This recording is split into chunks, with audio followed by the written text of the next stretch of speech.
When Facebook went public, did I put money in it? No, not a dime, because that's betting on the short term. How do you explain that that's a long-term investment? Because it's governed by code, right? There's nothing you can change about it. It's not some mystery of speculation. I don't think Bitcoin's going to fail because Dave Ramsey said don't do it. What if I gave you a Bitcoin? Would you take it or would you not accept it? Andrei Jikh, a financial YouTuber, confronts Dave Ramsey on crypto and Bitcoin. I'm going to watch this, give you my 2 cents, and I would also love to just hear your take on this whole matter. What do I need to do differently? Should I sell my crypto? Oh, sure. I don't. You know that. I mean, Dave's not ever going to tell you to do crypto. And the reason is not because I'm a stupid boomer that doesn't understand crypto. Sure. That's not it at all. Where I think people get confused, and they have on this subject for sure, the subject of gold also, is confuse our terms and use the wrong word. Okay, there's speculation, and speculation is for short-term gain. Okay, I'm day trading stock. I'm buying a currency. I'm buying gold. Because if you were buying gold for the long term, you would look at its 100-year track record of 2%, and you would never buy it. So you're speculating. Flip this house. You're speculating. Spec homes. You're buying. It's called a spec home. Right. So you're speculating. That is not investing. Investing is always, by definition, long term. And you would never invest long term in something that has a crummy or non-existent long term track record. Because by definition, if it doesn't have a long-term track record, you are speculating. You're guessing. And so when you say my investment portfolio, it should not include speculation. You could say, I've got my investment portfolio, and then I'm doing this thing on the side. I'm flipping houses. But flipping houses is not a portfolio. Well, I guess when I look at investing, I look at it on a spectrum. Like if Bitcoin was here, right? Or rather, if scams were on this end of the spectrum and treasury bonds were on this side of the spectrum, all investing is a form of speculation. So you have the S&P somewhere closer to... Speculation, by definition, is short term.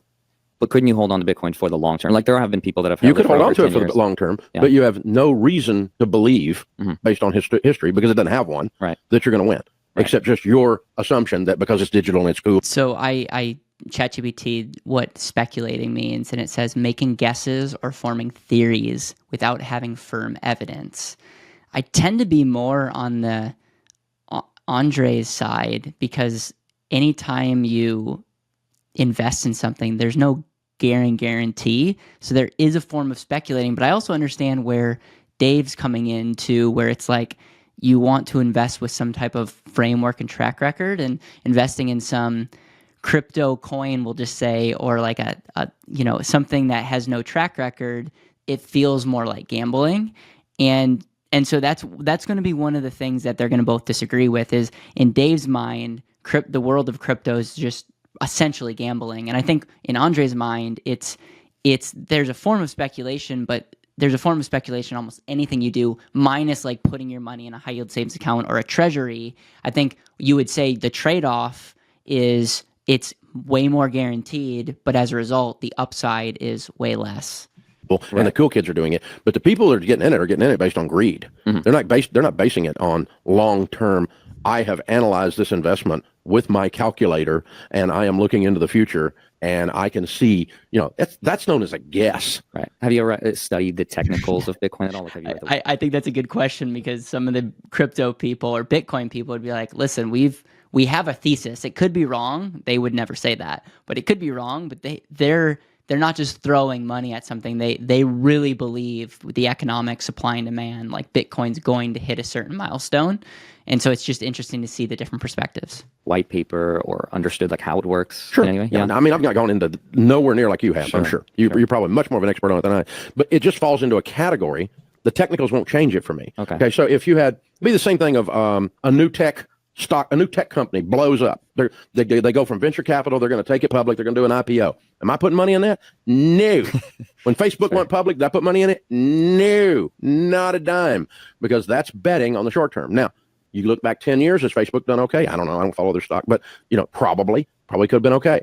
I may have missed out, but I don't play short game. I play long ball. That's investing. And so once you put it in that category, I just don't do it. I don't have to go into the technicals, because I'm not going to play. I'm just trying to find the missing link between who you are as a person, because I agree with everything you say. And I'm like, how do I still agree and believe in Bitcoin? Because I'm not a short-term investor. That's kind of where I feel when it comes to life insurance. It's like, Dave, I love you. I love a lot of aspects that you say. Why do I still believe in certain things that you adamantly oppose and hate, and yet I still want to be your friend. So I appreciate this energy from Andrei.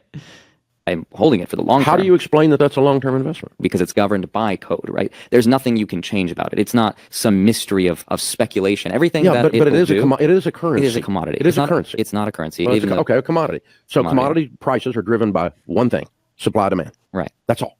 Yes. You can't write the technical white paper on that. No, you can't. But if everybody suddenly abandoned, it's just interesting. Almost everything is based on supply and demand. I guess you could say that there's underlying value in some of these other companies, but you're going to see when you start looking at the companies that make up the S&P 500, a lot of times it's built on supply and demand, and they're trading for greater, like their value is greater than what they have underlying in cash. Bitcoin, your Bitcoin's going to be worth air. Sure. If everybody comes after Bitcoin, like a Baptist after a casserole, your Bitcoin's going to go through the roof. That's okay. Fair. You are not in control of that. You cannot predict that with a white paper or technical. True, but I feel like you can say that about anything, whether it's a particular stock or the stock market, bonds. People can abandon that in lieu of something else. They could, but they don't have a history. The difference here is you don't have a history. The technicals are based on what they hope, wish, think.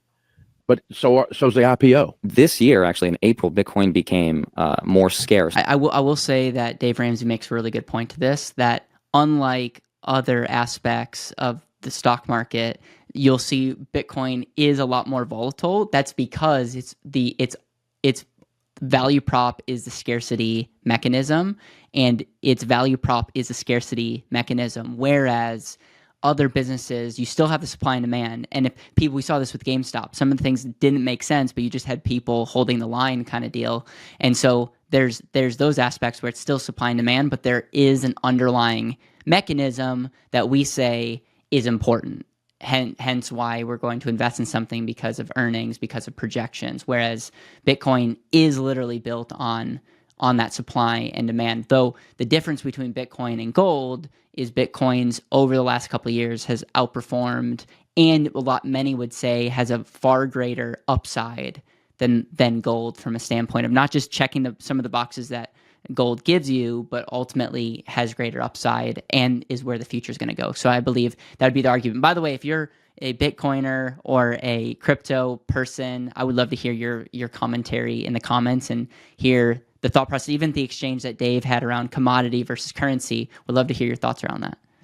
By supply than gold in terms of the yeah, but last year in April it wasn't. So but you're I'm trying, guys. I think you're a genius. I think you've done a great job with the portfolio. Would I do that? I think we have the question answered. I would not do that, and that's why. To be fair, I'm not here to convince anyone. I just love to get Dave's perspective, because to be honest, I think $1 trillion asset like Bitcoin will do its thing regardless of whether I speak about it or not. I have no influence over it. And same here. Yeah, I don't think Bitcoin's going to fail because Dave Ramsey said don't do it. Right. What I'm worried about is that guy, who should be putting money in his 401k. He should have paid off his car. Right. He should have gotten rid of his student loan. He should be thinking long term. He should be getting his house paid off. And instead, he's freaking putting money in this stuff. That's absurd. Right. That's a fair point. I would agree with that. There's other priorities. He's who I worry about. Yeah. I don't worry about you and me. Mm-hmm. If you lost in that portfolio, if you lost 100% of your Bitcoin, you're okay. Right. You're still a multimillionaire. Sure. You're still incredible portfolio. So, this becomes a theoretical argument at that point. Right. What if I gave you a Bitcoin? Would you take it or would you not accept it? Well, it would be pretty hypocritical. as much as I have tried the idea publicly since it became a thing. How could you say no? I could easily say no. What if you gave me a free credit card? I could say no. But would it kill me? No, it wouldn't kill me. But you wouldn't accept it. Even if I offered. No. Wow. It would be hypocritical. I mean, how can I do that with integrity? Tell everybody not to do it. But for me, I can take it. No. You can donate it. Okay, I'll donate back to you. We're good. That's We're good. Fair. I tried. Okay. So this is the car. It would be like if maybe I'm anti mutual funds, which I'm not, but let's say I'm like super anti-mutual. Or here's a good one. I'm not a big fan of a 401k for especially entrepreneurs. Not the biggest fan of a 401k, especially traditional 401ks. But if someone gifted me a free 401k, I would accept it. So I think it's one of those things you could say it's hypocritical. I understand that. But it also, do you find that some of your credibility goes out the window when you just start, won't accept free money? Part of me thinks that would be if you're Dave are getting a caller and someone literally is calling you and saying, I am given a free Bitcoin, would you tell them not to do that? Of course not. You would say, get the Bitcoin and sell it. That's what you probably would say. And so not to put words in your mouth, but I would imagine that's what you would say. You would never say, don't take it because your moral compass is gone. So I appreciate his stance. He was also asked by Graham Stephan, if you were given a 0% loan, would you take it? He said no. But, Dave Ramsey's a smart guy. He could literally put that in treasuries. And so I think there's a spectrum to the whole thing. He's going to stick to the line. And I actually like this video for a couple reasons, because when Dave Ramsey says certain things like life insurance, his stance on retirement, his stance on annuities, his stance on certain aspects that people have different opinions on, you just have to understand that Dave Ramsey's not going to have the energy and attitude to say, okay, in some case scenarios it's this, some cases, because he wouldn't build an empire and effective media. He wouldn't be a media mogul and amazing communicator if he took that approach. The best communicators in the world are very black and white. They can turn people off, but they bring a lot of people in because of their definiteness. One of the things that was brought up is this idea of speculating and how there needs to be a track record and all. And it's just interesting because when he was saying that, Dave Ramsey is a fan of mutual funds, but I think Dave Ramsey would be a big fan of the S&P. And what's interesting to me is you look at the S&P. The S&P has 7 companies that are made up of over 30% of the S&P. Okay, now get this.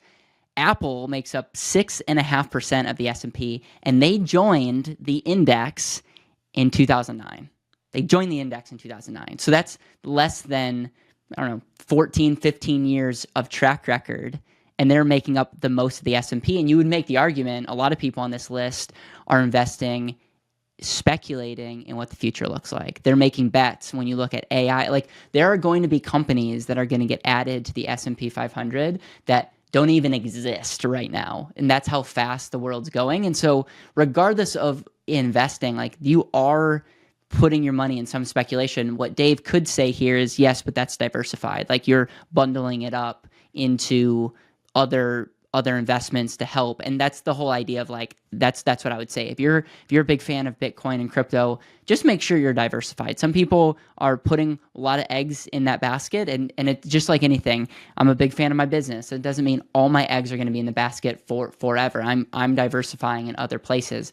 I'm not a ride or die Bitcoin's going to be change the world kind of deal, but I do believe that the upside potential in Bitcoin's there. And so I have a portion of my portfolio in there, and I'm dollar cost averaging every single month into that portfolio for that reason. It part of me, it does pain me to be like, why didn't I have this epiphany 5 years ago? But at the end of the day, you can't look back. You just have to look to the future and say, what are the different asset classes that I want to represent and go for it. But is it less than 10% of my portfolio? Yes. Is it around 5%? Yes. Is this investment advice? No. But that's very much how I see this. And so when you look at the overarching of my portfolio, it's still very low. Do I have friends that are 30, 40, 50% of their investing investing or going into Bitcoin? Yes. And they're hardcore into it. And they'll probably be buying me dinners and lunches in the future based on how things are trending. So in a way, I'm more in the Dave Ramsey camp in some of his points that he's making, because if I was more in the Andrei camp, I probably would be 20, 30, 40%. My conviction's not there quite yet, because while right now it's good, could future presidencies, could certain regulations really tamper? Yes, which ultimately means there is that it's a little bit too supply and demand focused right now. And so while I get the point, I get the vision, that's kind of why I'm not all in. Some of these other companies, Microsoft has 6%. They've been in it since 1994, which is again 20 plus 25 years in the making. What is that? 30 years? 30 years in the making. So they've been in the S&P for 30 years. NVIDIA has been in since 2001. Amazon, a big company that we get all of our packages from, has only been in the S&P the last 20 years. You have Alphabet, Google, 2012, they were added. Meta, which Dave Ramsey says that he owns nothing. Potentially he owns some if he has any money in the S&P. Joined since 2013, and they own 2.2%.